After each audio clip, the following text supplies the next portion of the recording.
See, right. Okay. All right, so we're gonna go ahead and get started.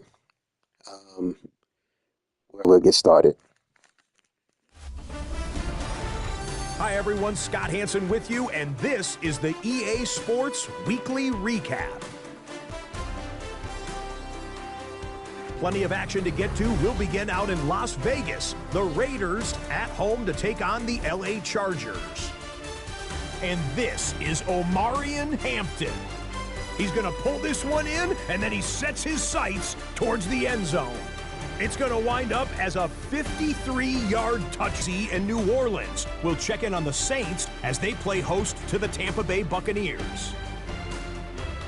And here goes Isaiah Pacheco. He gets a seal here, and up the alley he goes. The Bucs have little problem here. They run away with a dominant win. Got one more to show you right now. Let's go to Foxborough. It's the Patriots hosting the Minnesota Vikings. And it's Drake May. And this is a touchdown. Until next week, Scott Hansen, good night from Orlando. All right, week 2, we had Dolphins and the Chiefs. We'll take a look at that. That was our game of the week. All right. As we see, the score was 45-14. Vote percentage was 13-2. 13 people chose the Dolphins. 2 people chose the Chiefs. Interesting. All right. We didn't have any interviews with neither opponent. Making sure. But we did have a lot of interviews this week, so we'll go ahead and get started. All right, so we had the Packers defeated the Bills 51-49. That's Z the Truth. I did interview Z the Truth. He spoke out after losing to the Bills 49-51. Let's take a listen to hear what he had to say.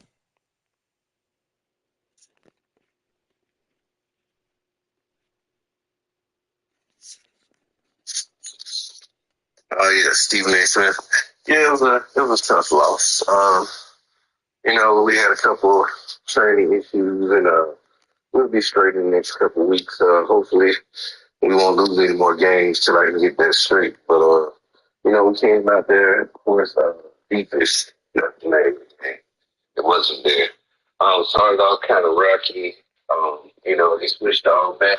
It played a little bit different. Not that it was bad or anything, but it was a little bit different.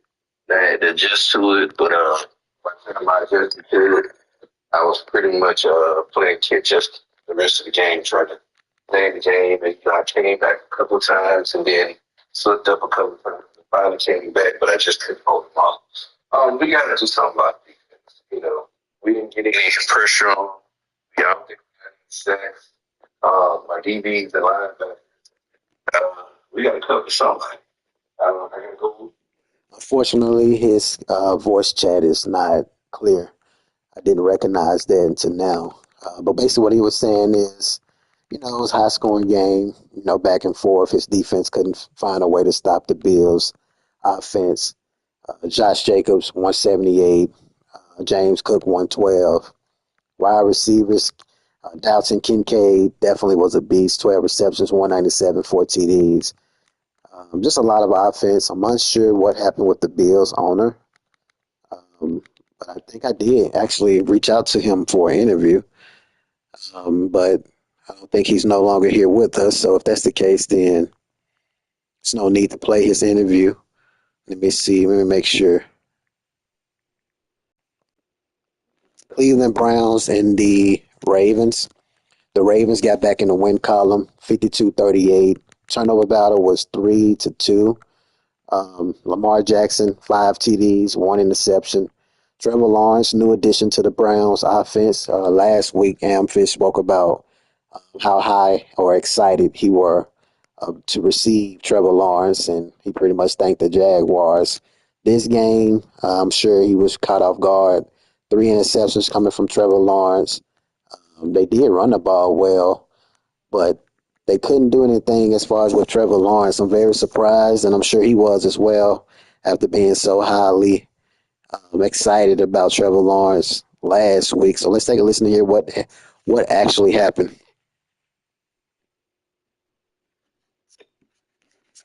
Hey, yeah, thanks for the interview. Not exactly how we expected the week to go. I made a lot of mistakes. A couple interceptions, especially one right before half, right, like a 4th and 2. I thought I had a good read, thought I had a quick pass to go, and my 2 reads were taken, threw a pick 6. Just got to play better. Overall, the team played fine. I think there's still some adjustments we're making to all Madden, just seeing how it plays differently from all pro. But I can't make the mistakes I did. Goose played fine. They played well. I think there's a few times I could have got some deep passes that I don't know why the game doesn't drag him, especially when he's playing close safeties and stuff. But it is what it is. I can't make bad reads and take the big risks that I did. I got to play more sound, and we'll look forward to week 3 getting back on the right track. Thanks. Yeah, so pretty much self-explanatory. Not as highly exciting coming from Amfish this week. Just a tough loss, but it's a long season, so that's what you expect. On the other hand, Gouzius, the Ravens, they were very excited to get back in the win column finally. So let's take a listen to hear what he had to say. Going into the game against Fish, I knew it was going to be close because we usually have pretty close battles. I kind of thought I could score on him, but I was having trouble stopping him from scoring. Got a couple breaks. I guess it's just on to next week.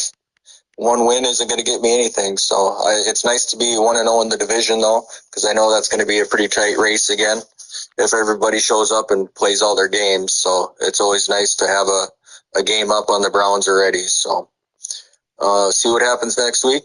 Happy with how the rookie Eric Singleton played again. He's been just catching everything. I mean, everything I throw up to him, he catches. So that's exciting to see. He had 140 yards and 2 touchdowns. So I'm going to look at trying to get my other slot receiver involved a little bit, the other rookie. I didn't get him involved too much. Zay Flowers had a couple catches and a touchdown, and he's still available on the trade market if anybody's interested. All right, so you guys you guys had a chance to take a listen to hear what Zay Flowers, what the Browns, what am I talking about? The Ravens Gouzius had to say about Zay Flowers. There's a potential trade block right here for anybody that want a receiver. Eric Singleton Jr., I feel like could definitely be rookie of the year potentially. The man been definitely playing very good football as of late. Eric Singleton Jr. from Auburn, 5'11", 180. So we'll see how that go. Next up we had was the Patriots and the Vikings. I did interview the Patriots, I want to say. Did not.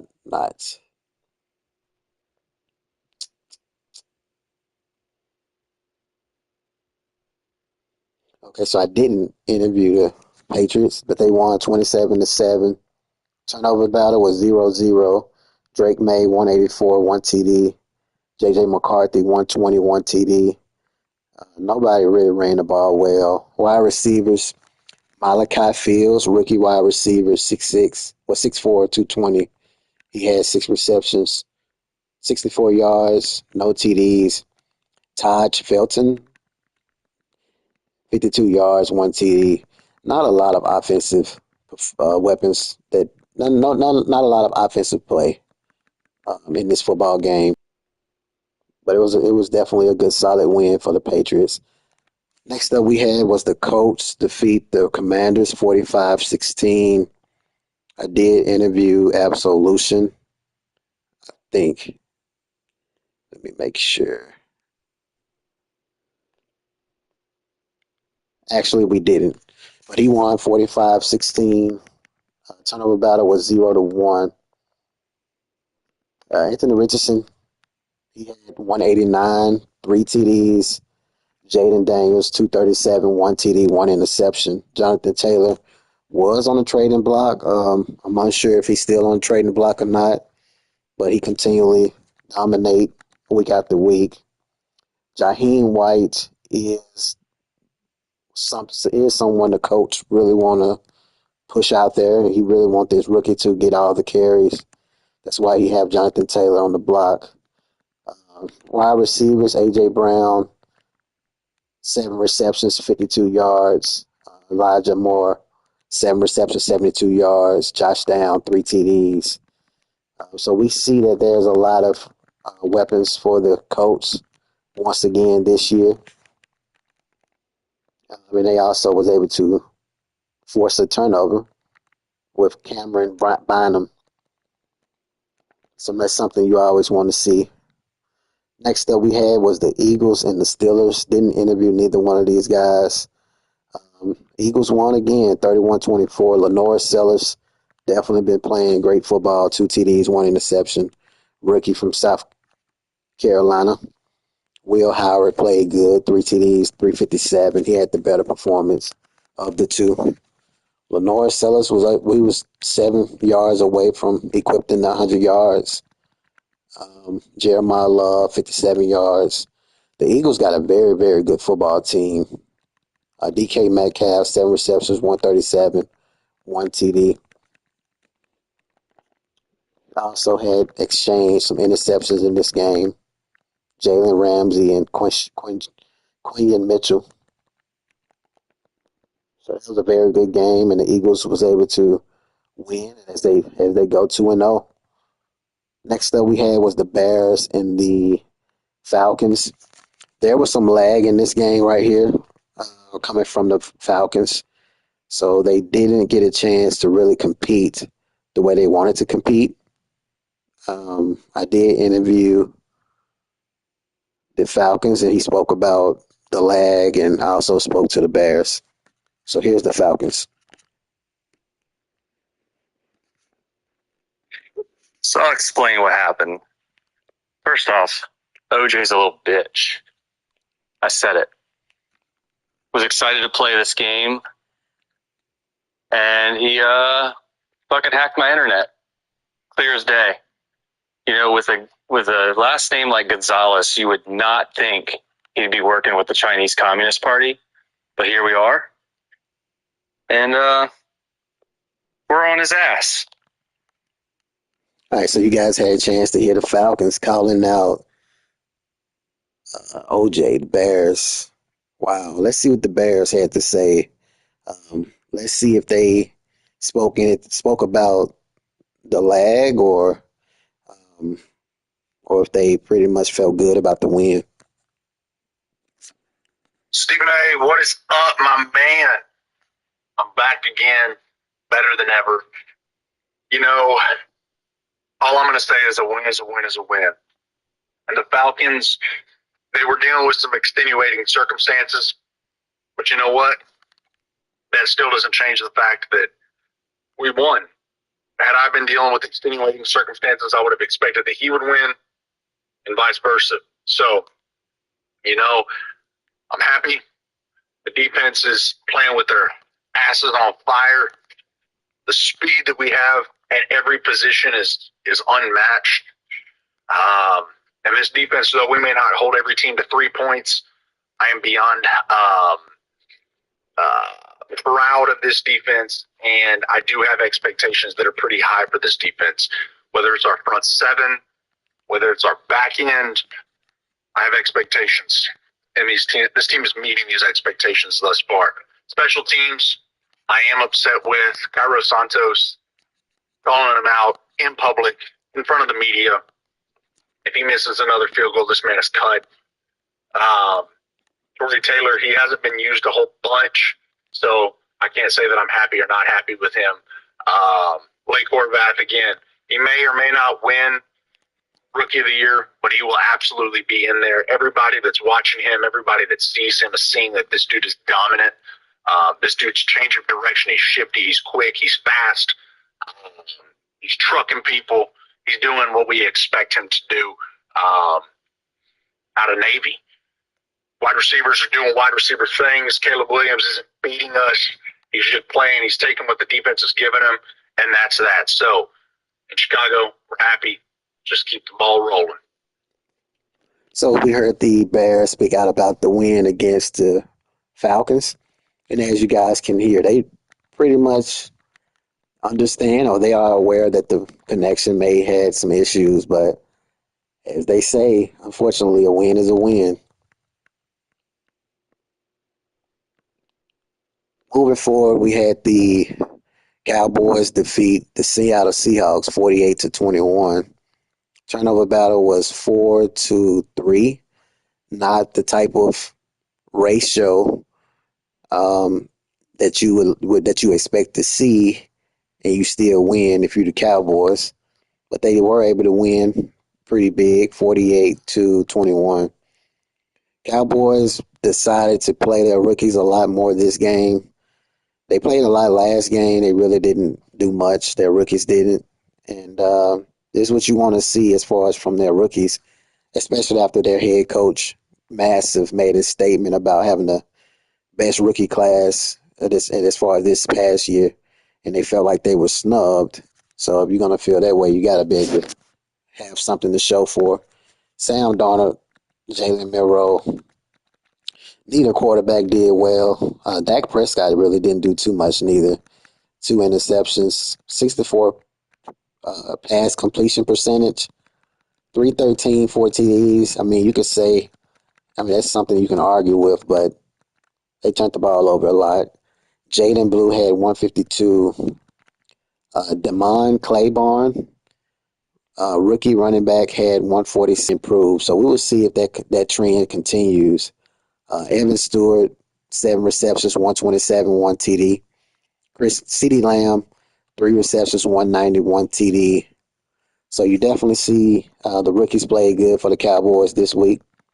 But if you have the best rookies as far as this past year, it's gonna have to be every week thing. And then obviously you would expect to have a rookie of the year as well. So I did speak out to the Cowboys after them defeating the Seahawks, and we'll see what they had to say. Oh yeah, thank you for having me, Stephen. Seems like we did pretty good out there. The question asked down front said, "Do we feel like our rookies stepped up today?" I feel like we didn't not step up last time. We only had a couple touches for the running back, 2 touches for the young man wide receiver. We got them more touches today because the defense permitted it. We only give what the defense gives us. We're not trying to push anything. We're not trying to prove anything to anybody. We believe in our rookies. The question was, do we think we talk too much and hyped up our rookies too much? No. We believe in these guys. We believe they have the talent. Stats prove. You look at the 2 running backs, asking that man to come off the bench and have that type of productivity is very much overhyping that man or putting too much on that man. But he still was able to come out there, show the naysayers what he's capable of. Both guys didn't hurt anyone, but both had excellent days. Dak did good passing the ball around. The defense did good. Rookies had some takeaways. Rookie safeties, first round pick, had some takeaways, some tackles. The rookies did some things. So we had some things that we can grow on. We like some things we've seen on the offensive side of the ball. Some things we've seen on the defense side of the ball out there versus Seattle. And we really commend those guys for overcoming those adversities, being on the road and on the rain. Thank you very much for your time, Stephen. Thank you very much, sir. Yeah, so the Cowboys pretty much feeling very excited about what their rookies were able to display this week. As I said before, that's expected. If you are a head coach, feeling like you have the best rookie class, so we definitely expect that. Let's see, Seahawks. I want to say I didn't interview Seahawks. Just want to make sure. Shit ton of interviews. I don't want to miss anything. Okay, so we didn't interview the Seahawks, but we will get him next week. 49ers defeated the Broncos 24-18. And I didn't interview neither one of these guys. I gave these guys a break. 24-18 turnover battle was 1-1. Brock Purdy 179, 2 TDs, no interception. Drew Aller 193, 2 TDs, 1 interception. Nobody ran the ball well. Wide receivers, nobody really stood out. Just a good solid win if you are the 49ers. You definitely had some guys that made some tackles.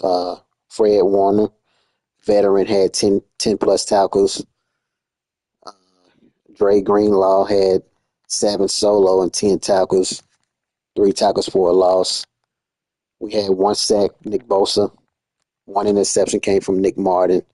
Probably one of the biggest key turnovers that the 49ers was able to force, as they was able to win that game 24-18.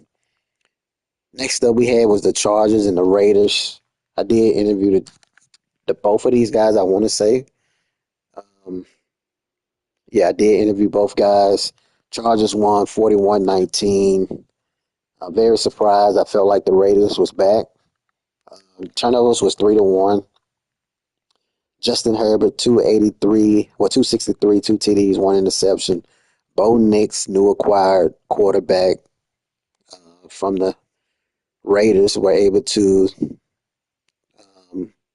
they was able to bring him over in a trade from the Broncos, and he threw 3 interceptions.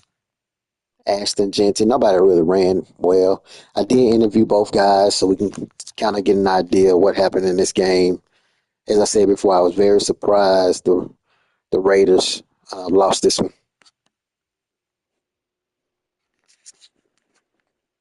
Yeah, Steven. It was a tough divisional loss. We lost at home, dropped the home game in front of the home fans. No, we didn't win the turnover battle today. Um, for the most part, uh, Burt plays a pretty squeaky game. You know, we were trying different, concepts on defense to try to, mix it up a little bit. See what worked within the 20-yard line, see what worked within the 40-yard line, things of that nature. But overall, uh, the Chargers did a very good job of controlling the skies, pretty much pinpointing where he wanted to go. As you mentioned, Ashton Jeanty was the leading rusher in the game, which I have to say, compared to our second meeting last year with the Chargers, the run defense was a hell of a lot better. So we definitely got stout there. But unfortunately, in the past game, we definitely let the fans down. But uh, Bo Nix, he's a new fit, new quarterback in the system. So he's got a learning curve to get over. But I'm sure he'll have better performances during this season. So we just gotta chalk up that loss and get back on that horse and blow like the autumn wind and get ready for next week. Thank you, Steve. Yeah, so we had a chance to take a listen to hear what the Raiders had to say. As he mentioned, Bo Nix is new quarterback in the system, so I'm sure it's going to take some time for young man team to kind of get his playing style down. We'll see. We'll keep our eyes on that game. We'll keep our eyes on the Raiders to see how quick can Bo Nix get accustomed to the system. We also interviewed the Chargers after the win against the Raiders. Yeah, it'll be the second year in a row where I've had consecutive divisional opponents. Happy with how the defense has played. I drafted 2 rookie defensive tackles, traded for a superstar, signed a good one in free agency. So kind of handcuffed myself into switching from a 4-3 to a 3-4, and kind of was worried how that'd play in game, as I've never ran that scheme, but it did well. We struggled to get like